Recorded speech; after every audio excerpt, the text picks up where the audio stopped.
Hello and welcome to Design with Sanya. First of all, a huge thank you to everybody who's watched my bandana tote bag tutorial. It has become the most watched video on my channel, and looking at everybody's response, I decided to make yet another fun project using the bandanas. So in today's project, we're going to be turning a couple of traditional bandanas into a very practical hot tools pouch, perfect for storing your straighteners, your curling irons, and very practical if you want to take it on the go. So this is what it looks like. I've used the traditional vibrant red bandana print for this project, and it has a two-way zipper going on the opposite sides, and I've used yet another bandana for the lining fabric. So I hope you enjoy the video. Let me show you all the materials that I'm going to be using. So this is our star of the project, the traditional bandana print, and also the one that's gone viral, the vibrant red. And this is another interesting bandana that I thought would be a beautiful match, the black and the vibrant red checks, which will end up being our lining. And along with that, it of course has to be quilted. So I'm going to use the Pelon one-side fusible foam sheet for our batting. So come on, let's get started. The only restriction to this project is going to be the size of our bandana. So let's start with first fusing that onto our Pelon sheet. Make sure to identify the side that has the small sticky pearls so that you fuse the right side on, and let's iron this.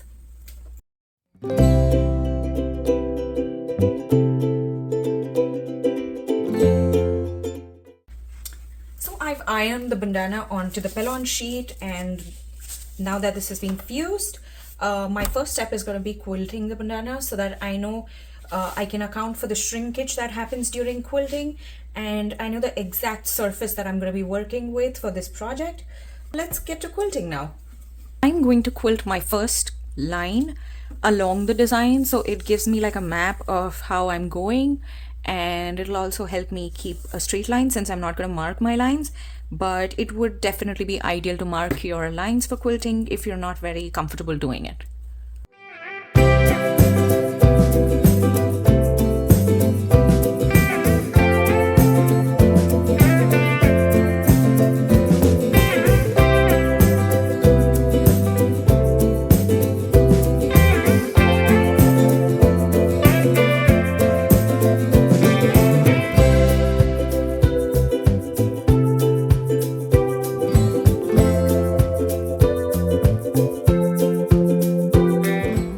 Okay, so now we're done with quilting, and I've taken off the extra edges on either sides to make sure I have the design right under my zip when I sew that on. And I've also taken the edges off of these sides to exactly fit the size of the Pelon, so it makes it easier for us to sew on. The next thing that we're going to need is our lining fabric, which is the black and red checks bandana.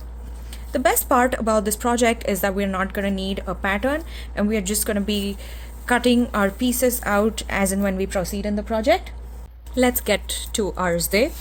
So I've got a really long zip here, which I'm going to just chop off as per the size of my Pelon sheet or the bandana that we've got. Just leaving a little extra. There you go. Let's pull this apart so it's easier for us to sew on. Alright, I've got one side here. When you sew on the zip, always make sure the teeth are pointing inwards so that when we're done sewing and we turn it around, we get the zip facing out. So the zip is now going to get sandwiched between our main fabric and our lining fabric.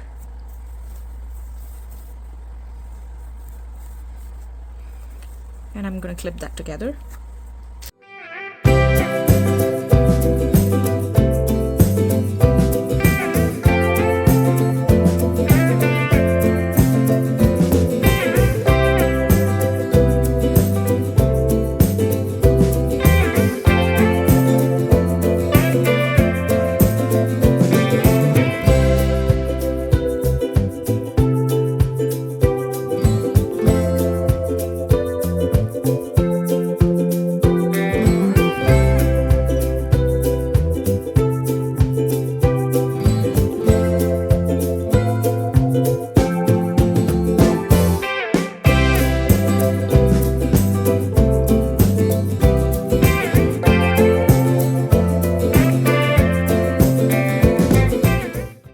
zip is sewed on now.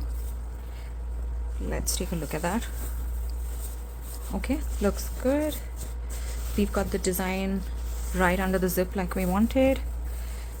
Now I'm gonna do a top stitch on this so we secure the zip in the position that we want, and then I'm gonna sew on the zip on the other side. Now, like you can see, the checks bandana is a little wider and longer than our traditional bandana design, so I'm gonna cut it to size so we make sure that there is no extra fabric lying around on our lining. Let's do the zip on this one that we had pulled out earlier. Again, make sure that the teeth of your zip are facing inward and the flat side is facing up, that way. And then again, sandwich the zip between our main fabric and then, so this comes from the back here, and then sandwich the zip in between.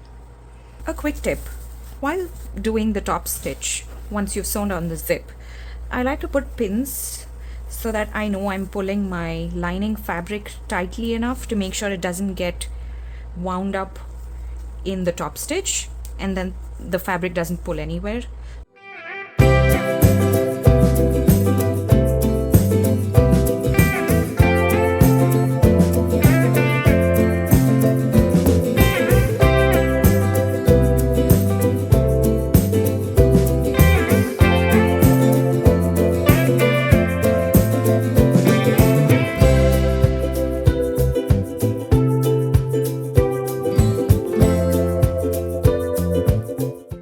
Both our sides are done with the zip and the top stitch. Let's get the zipper pullers onto them here.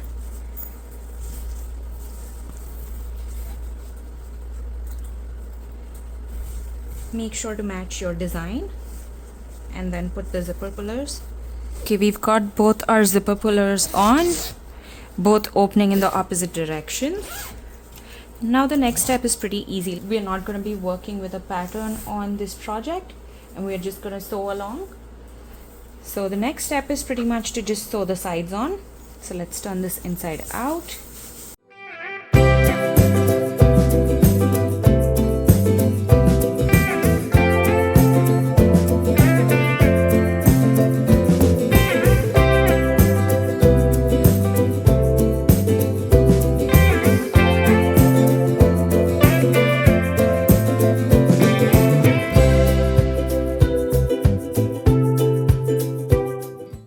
Both our sides are now sewn on.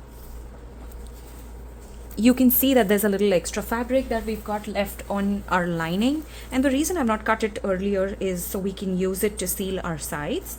So just push this fabric in and then we seal our sides.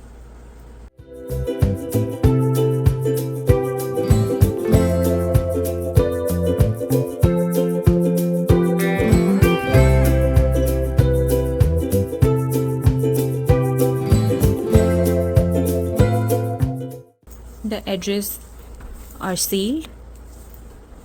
Now is the time for us to actually measure something for the first time in this project. So we're going to take the longest device that we would like to put into this pouch. So I'm going to take my curling iron, place it in the middle, and then I'm going to measure my entire length. It's a little above 19 inches and my curling iron is about 14 inches. So we've got an excess of say 5 inches. So we're going to take off 2 inches on either sides, on the bottom 2 corners and on the top 2 corners, and then we're going to box these out. So let's do our marking. Since this is our seam, this is where we measure from.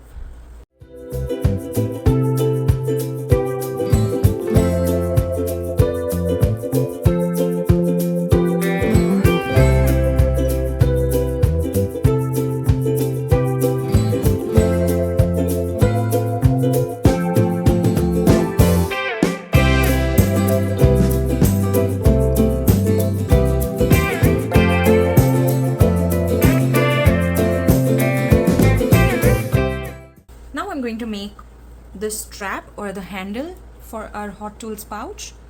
Here I've kept the handle approximately 9.5 inches long. I want the handle to be at least 7 inches once we're done sewing it on. So here I've just taken some excess fabric that I had of my lining, and then I've just sewn the edges together. I'm turning it inside out right now, and then we're going to add our flex foam to it to give it some structure so that it is able to hold on to the weight of all of our tools in the pouch.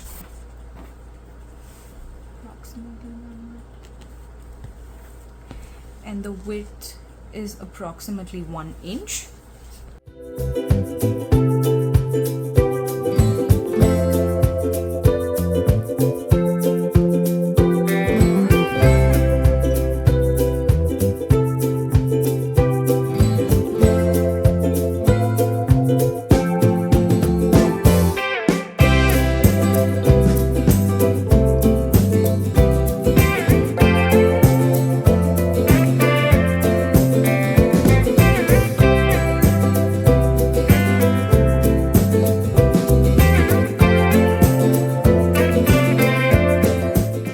So that's what our handle looks like right now.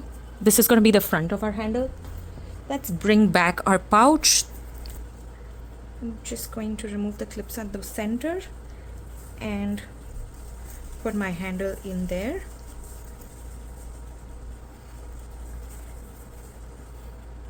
Now I had accounted for approximately 1 inch on both sides, so make sure you remember that. Clip it. Same thing on this side as well. And take a small peek, and that's what our handle is going to look like once it's sewn on. So now that we've got that attached as well, let's go ahead and sew our boxed corners.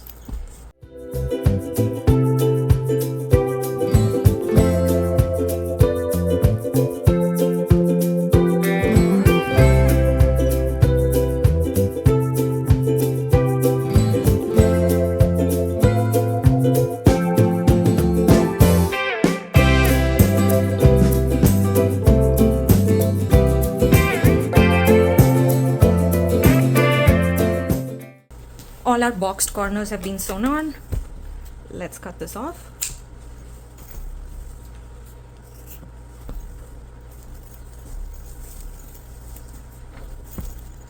Now the only step remaining for us to do is to finish all of our boxed corners.